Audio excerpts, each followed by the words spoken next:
Hello everyone, my name is Nikita Valletta, also known as the Body Scientist. And in case you're not familiar with my work, I am a strength and conditioning specialist, a nutritionist, and a sacred sexual educator. And I have a background in physiology, specifically exercise physiology, the nutritional sciences and biology. And so today I'm going to do a video on the controversial and scary topic for a lot of people of STDs, okay? This is something that I've been studying for years. This is something that, I have all kinds of clients with a variety of health profiles and issues, and I have helped people with all sorts of autoimmune issues, infectious issues, genetic issues. And, I have to be careful with this video because I don't want to say too much and incriminate myself. But I do want to, I am a truth seeker and an educator. And I'm very passionate about the body and helping people achieve and maintain optimal health. And, one thing that's been coming up lately, and I've been requested to give more information on this whole topic of STDs, okay? So let's start with the fact that in this country and in many countries, religion is what dictates our sexual behavior. And the world's three main religions, no offense to anyone, but this is just the truth. The world's three main religions, Christianity, Islam, and Judaism, are responsible for this patriarchal push and the whole shame and fear that is put into sexuality and our sexual desires.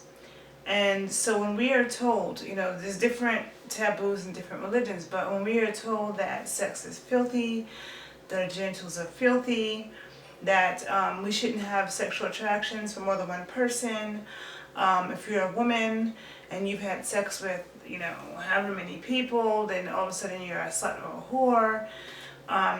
All of these things, a lot of times women who grew up in the church, girls who grew up in the church, a lot of times their grandmother and people tell them keep their legs closed until they get married, which I think is very bad advice, because what it does is encourages young people to get married much sooner than they usually would because they want to have sex. So if you're telling somebody they can't have sex until they get married, then they're probably going to get married sooner and thus make the wrong decision, because it's important for us to know ourselves before we can get into a committed relationship with someone else. And sexual compatibility is a real thing, a real issue. A lot of people have sexual compatibility issues, and so I think some of the worst advice you can give someone is to wait until they get married to have sex. I think it's horrible advice. Sometimes people's genitalia don't fit. Sometimes their sex drive is not the same. Sometimes what turns them on is not the same. And sex is not everything, but we can't underestimate the importance it plays in a relationship. That's our root chakra. That's also our spiritual center, and it can cause a lot of misery. So I personally believe that sexual suppression makes people crazy. Okay, it makes people have bad attitudes. It makes people flip off and just have short tempers. And many studies have confirmed this. Okay, so in other videos I've done, if you look at my work, you'll see that I talk about the connection between sexuality and spirituality, especially in my Sacred Sexuality series, where I really get into depth about that. So I won't do it too much here, but I will say that sexuality and spirituality are a continuum of each other, okay? That serpent snake that we see on the medical symbol of every country, there's two snakes going up the pole and the bird wings, meaning that sexual energy is healing.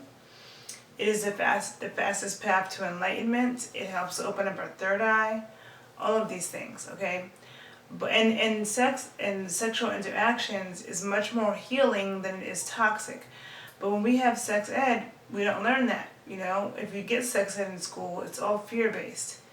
What we're told is this is a penis and this is a vagina, and this is sperm and this is egg, and this is pregnancy, and then you get shown photos of all the horrible diseases that you can get, and then you're told don't have sex till you get married, okay? That's very bad advice.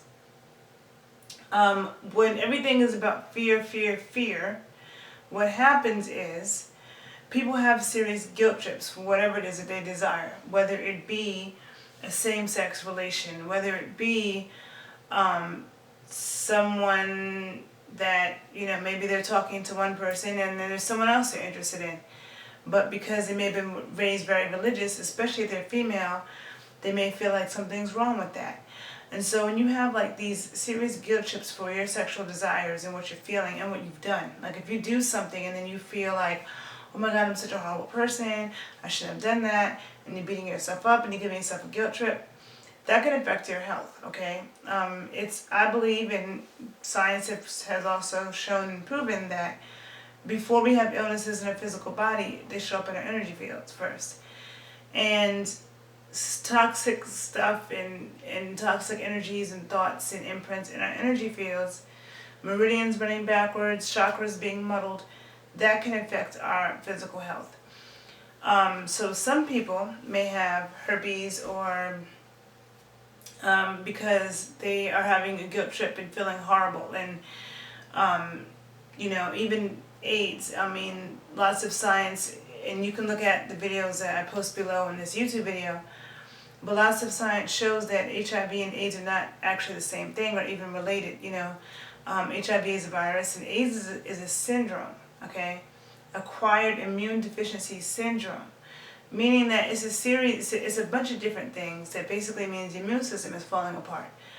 But one thing that we have to pay attention to and take note of is that all autoimmune diseases are on the rise. Lupus, Crohn's disease, vitiligo, the autoimmune disease that Michael Jackson had, and rheumatoid arthritis. And I personally always had this deep feeling that people with autoimmune diseases probably have some deep trauma and self-hate.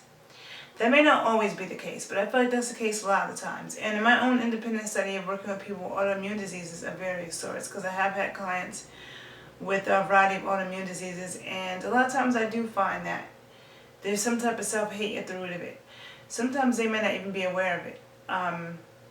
But then other people may get autoimmune diseases because they're eating way too much wheat and sugar and rancid vegetable oils and not taking care of themselves at all. And so that can cause the immune system to break down too. So it doesn't, there could be different reasons. I do believe in safe sex. However, to me, safe sex starts with us, okay? I'm probably, going to get a lot of hate mail for saying this, but I don't think that safe sex is simply putting on a condom and using latex, because number one, there's a few issues with that. And I would say that you should check my video, intestinal dysbiosis, okay, on probiotics and intestinal dysbiosis, preventing intestinal dysbiosis. Look up intestinal dysbiosis, whether you look at my videos, look at some other videos.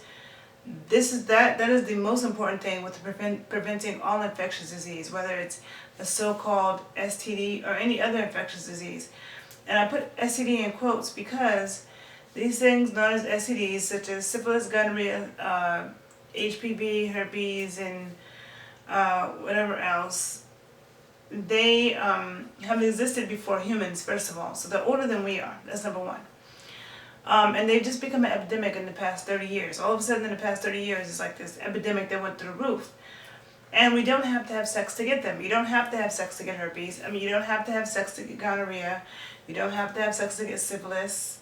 You don't have to have sex to get HPV. They're basically contact diseases, infectious diseases, bacteria and viruses, where if you have herpes in your finger and you touch someone's eye, they can possibly get it in their eye, and there was no sex involved. If, with any of those, it's the case. But when they put the label STD, it makes people feel dirty and disgusting. Because if somebody gets a flu virus or a cold virus, those are viruses too. People don't feel like they're tainted for life, and they don't feel like, okay, I will take this pill for the rest of my life. Because people die from the flu. If you have a weakened immune system and you get a bad strain of the flu virus, it can kill you. But people don't feel like I got the flu, I'm doomed for life. Now I have to take this pill every single day and I'm so horrible. But for some reason, when it's labeled STD, that virus or bacterial infection makes people feel like they are so dirty and tainted for life, and no one's going to want them, and it does a lot to their self-esteem, and a lot of it has to do with the fear that we're taught with sex, okay? Now, a bacterial strain is a bacterial strain, a virus is a virus, an infection is an infection, whether it's in your eye, your lungs, or your genitals, okay? Now, the way that we prevent infectious disease is by keeping our own microecosystem in a way that's not suitable for infectious disease. All bacteria and viruses have different requirements for life. So if somebody coughs in your face and they have the flu, all of a sudden you get the flu and you're like, oh, that person made me sick. Nobody can make you sick.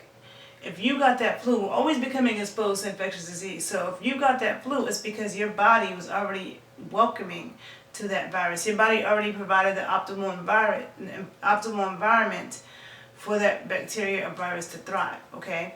Like in disease-causing organisms, the so-called STDs, the viruses and bacteria, they do not like oxygen. They cannot survive in the presence of oxygen. And this is a scientific fact. So if you have lots of hydrogen peroxide producing, oxygen producing bacteria in your gut, then when you get exposed to these viruses and bacteria that are anaerobic and can't stand oxygen, guess what happens? They die. There are many studies in the laboratory that have shown that lipid-contained viruses such as HPV and herpes and HIV, they cannot survive in the presence of colloidal silver, okay? They cannot survive in the presence of oxygen, like hydrogen peroxide producing bacteria completely break open their lipid bilayer. Things like lemon juice, grapefruit seed extract, okay, aloe vera. These have all been shown to kill the herpes virus, the HIV virus, the HPV virus, okay? A lot of times we're told the viruses cannot be killed, but that's not true. Not only can they be killed, but they can be made dormant as well. And I talk about that in my intestinal dysbiosis video. I'll get more into the microbiology of viruses and bacteria. And again, I have a background in biotechnology before I got into nutrition, which is all, again, more biochemistry and physiology. And so I've taken a lot of microbiology classes and molecular biology and organic chemistry and biochemistry. So I do understand how viruses and bacteria operate. So it's important for us to make sure that we're inoculated with lots of good bacteria so that whenever we're exposed to infectious disease, because we never know when it will be, from the food we eat, the water we breathe, somebody coughing in your face, shaking somebody's hand. You want your microecosystem to be strong so that when you become exposed to that, it cannot survive, okay? Now, thinking about a latex condom that you may have on the phallus, okay? The condom may end like right here, okay? Let's say the phallus, is this long. Let's say the condom stops right here. And all of this part of the phallus and the testicles still gets vaginal juices, yoni juices on it, okay? So if we're talking about STDs and the fact that, okay, we're putting the condom on so that we don't get vaginal fluids on the phallus, or that there's no genital contact, but yet the condom doesn't cover the entire phallus. So that doesn't make sense, because there's no rule that says that the disease has to touch this part of the penis in order for an STD to spread. It's the entire penis. And the condom does not cover the entire penis and the scrotum. Also, people talk about using dental dam when going down on women, but I'm not convinced that licking latex and women sucking on latex, like strawberry flavored condoms, like what chemicals do they use to make that condom strawberry flavored? And what chemicals did they use to make that condom different colors? And the spermicide and lubricants on those condoms, have you ever tried to look them up? Did you ever read like all the warning signs and like everything in that condom box, that latex box? And the fact that a lot of scientists who use latex gloves end up with latex allergy. That's a very real issue that a lot of women are having. Also, when you use latex, it does disconnect. It disconnects the healing properties of sex. We're told so much about, all the diseases that we can get, but we're not told that when we orgasm, men and women, when we orgasm, we release the beneficial essence, and men can absorb that beneficial essence from women when women orgasm, and women we can absorb that beneficial essence from men when they orgasm. But when you have latex, it blocks it all. To me, the thought of you know, wearing latex is like, you might as well put a latex suit then, because you might as well put latex inside your mouth and coat the whole inside of your throat.